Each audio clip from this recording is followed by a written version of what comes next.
வணக்கம். ஆகாஷவாணி.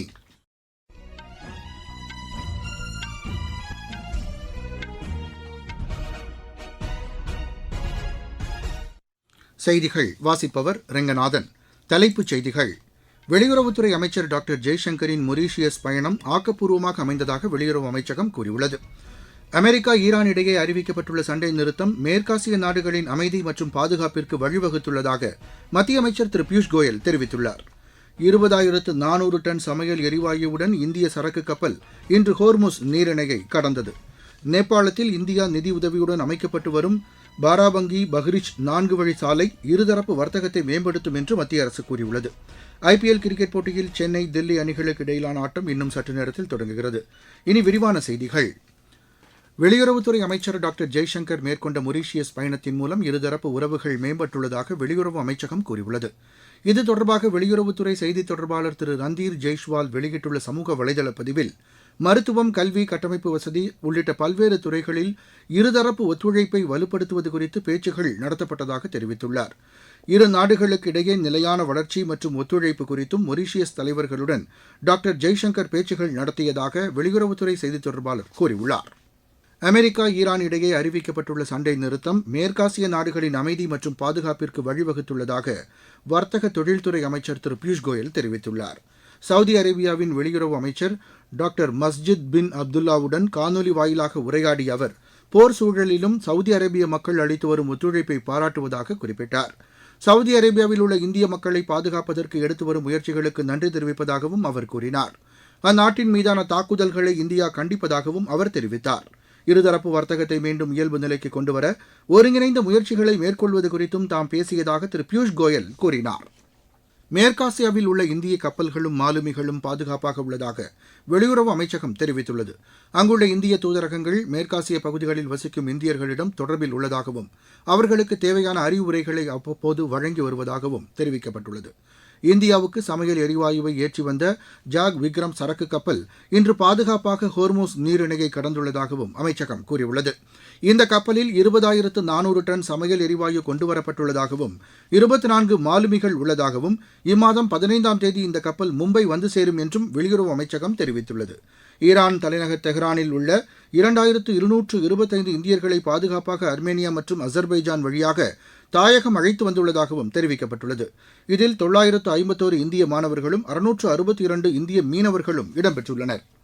வீட்டு உபயோக சமையல் எரிவாயு சிலிண்டர்கள் தங்கு தடையின்றி விநியோகிக்கப்பட்டு வருவதாக மத்திய அரசு கூறியுள்ளது. இது தொடர்பாக பெட்ரோலிய அமைச்சகம் வெளியிட்டுள்ள செய்திக்குறிப்பில், நேற்று மட்டும் 51,50,000 சிலிண்டர்கள் விநியோகிக்கப்பட்டுள்ளதாக தெரிவித்துள்ளது. சமையல் எரிவாயு சிலிண்டர்களை பதுக்குவது மற்றும் கள்ளச்சந்தை விற்பனையை தடுக்க உறுதியான நடவடிக்கைகள் எடுக்கப்பட்டுள்ளதாகவும் அதில் கூறப்பட்டுள்ளது. 3,400க்கும் மேற்பட்ட இடங்களில் நேற்று சோதனை நடத்தப்பட்டதாகவும் அந்த செய்திக்குறிப்பில் தெரிவிக்கப்பட்டுள்ளது. புலம்பெயர் தொழிலாளர்கள் உள்ளிட்டோர் பயன்பெறும் வகையில் 5 கிலோ சிலிண்டர்கள் வெளிச்சந்தைகளில் போதிய அளவு விநியோகிக்கப்பட்டு வருவதாகவும் அதில் கூறப்பட்டுள்ளது. இந்நிலையில் எண்ணெய் நிறுவனங்களும் சமையல் எரிவாயு விநியோகஸ்தர்களின் அலுவலகங்களில் திடீர் சோதனை மேற்கொண்டதாகவும் அந்த செய்திக்குறிப்பில் தெரிவிக்கப்பட்டுள்ளது. அசாம், கேரளம் மற்றும் புதுச்சேரியில் சட்டப்பேரவைத் தேர்தலை பார்வையிட்ட 22 நாடுகளின் 38 பிரதிநிதிகள் இந்திய தேர்தல் நடைமுறைகளை பாராட்டியுள்ளனர். இது தொடர்பாக தேர்தல் ஆணையம் வெளியிட்டுள்ள செய்திக்குறிப்பில், தேர்தலுக்கான ஏற்பாடுகள் மற்றும் 100% வாக்குப்பதிவை உறுதி செய்வதற்கான விழிப்புணர்வு பணிகளையும் அவர்கள் பாராட்டியதாக தெரிவிக்கப்பட்டுள்ளது. தேர்தல் நடைமுறைகளை பார்வையிட தங்களுக்கு அளிக்கப்பட்ட வாய்ப்பிற்கு மகிழ்ச்சி தெரிவித்த சர்வதேச குழுவினர், வெளிப்படையாகவும் சுதந்திரமாகவும் வாக்குப்பதிவு நடைபெற நடவடிக்கைகள் மேற்கொள்ளப்பட்டதையும் அவர்கள் பாராட்டியதாக அதில் கூறப்பட்டுள்ளது.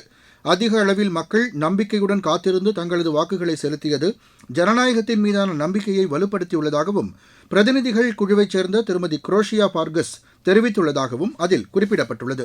CCTV மூலம் வாக்குப்பதிவு கண்காணிக்கப்படுவதையும் சர்வதேச பிரதிநிதிகள் குழுவினர் பாராட்டியுள்ளதாக தேர்தல் ஆணையத்தின் செய்திக்குறிப்பில் தெரிவிக்கப்பட்டுள்ளது. தேர்தல் ஆணையத்தின் சர்வதேச தேர்தல் பார்வையாளர்கள் முன்னோடி திட்டத்தின் கீழ் தேர்தல் நடைமுறைகளை இவர்கள் பார்வையிட்டனர்.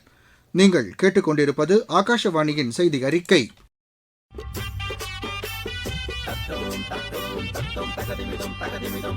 வாக்காளரே வணக்கம், நீங்க வாக்களிச்சா நாடு செழிக்கும். வாக்காளரே வணக்கம், நீங்க வாக்களிச்சா நாடு செழிக்கும். வீட்டுக்காக எத்தனையோ கியூவுல நின்னாலும் நாட்டுக்காக நிக்கிற கியூவே பெருமையானதுங்க. ஓட்டு கியூவே பெருமையானதுங்க. வாக்காளரே வணக்கம், நீங்க வாக்களிச்சா நாடு செழிக்கும். ஏழை எளியோரும் மாற்றுத்திறனாளி ஓட்டு போட வாராங்களே. முடியாத முதியோரும் கிராமத்து மக்களும் தான் தவறாம ஓட்டு போடுறாங்க. இது நாடு தந்த உங்க உரிமை, ஜனநாயகம் காப்பது கடமை.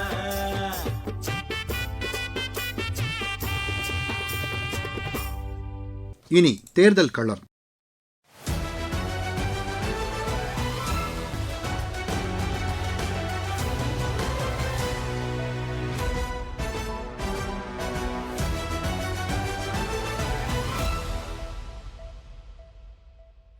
தமிழக சட்டப்பேரவைத் தேர்தலையொட்டி தொகுதி வாரியாக எமது செய்தியாளர் வழங்கும் இந்த தொகுப்பில் இன்று இடம்பெறுகிறது தருமபுரி மாவட்டத்திற்குட்பட்ட தொகுதிகள்.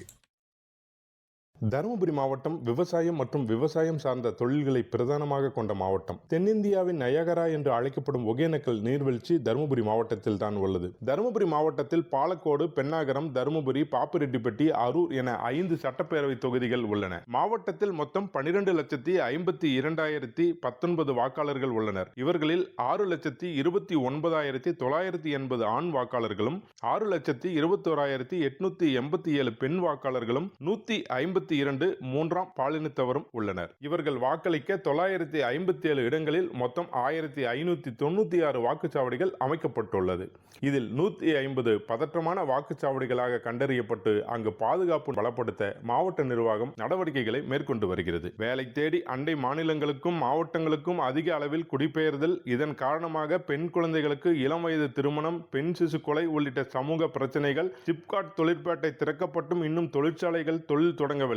வறட்சிக்கு இலக்காகும் தருமபுரி மாவட்டத்தில் விவசாயத்தை காக்கும் வகையில் போதிய நீர்ப்பாசன திட்டங்கள் மற்றும் காவிரி உபரிநீர் திட்டம் செயல்படுத்த வேண்டும் என்பது தருமபுரி மாவட்ட வாக்காளர்களின் பிரதான கோரிக்கையாக உள்ளது. தருமபுரி மாவட்டத்தில் உள்ள 5 சட்டமன்ற தொகுதிகளில் பாலக்கோடு, பாப்பிரெட்டிப்பட்டி மற்றும் அரூர் ஆகிய 3 தொகுதிகளில் திமுகவும் அதிமுகவும் நேரடியாக போட்டியிடுகிறது. பாலக்கோடு தொகுதியில் 5 முறை தொடர்ந்து வெற்றி பெற்ற முன்னாள் அமைச்சர் KP அன்பழகன் அதிமுக வேட்பாளராக களத்தில் உள்ளார். திமுக சார்பில் முன்னாள் தருமபுரி மக்களவை உறுப்பினர் டாக்டர் DNV செந்தில்குமார் போட்டியிடுகிறார். பாப்பிரெட்டிப்பட்டி தொகுதியில் முன்னாள் அமைச்சர் P பழனியப்பன் திமுக சார்பில் போட்டியிடுகிறார். இவரை எதிர்த்து அதிமுக சார்பில் மரகதம் வெற்றிவேல் போட்டியிடுகிறார். அரூர் தனி தொகுதியில் சென்ற முறை அதிமுக சார்பில் வெற்றி பெற்ற V சம்பத்குமார் இந்த தேர்தலிலும் போட்டியிடுகிறார். இவரை எதிர்த்து திமுக சார்பில் A சண்முகம் களம் காண்கிறார். பென்னாகரம் தொகுதியில் காங்கிரஸ் கட்சியின் சார்பில் GKM தமிழ்குமரனும் பாட்டாளி மக்கள் கட்சி சார்பில் பாடி செல்வமும் போட்டியிடுகின்றனர். தருமபுரி தொகுதியில் பாட்டாளி மக்கள் கட்சி சார்பில் சௌமியா அன்புமணியும் தேசிய திராவிட முற்போக்கு கழகம் சார்பில் டாக்டர் இளங்கோவனும் களத்தில் உள்ளனர். தருமபுரி மாவட்டத்தில் உள்ள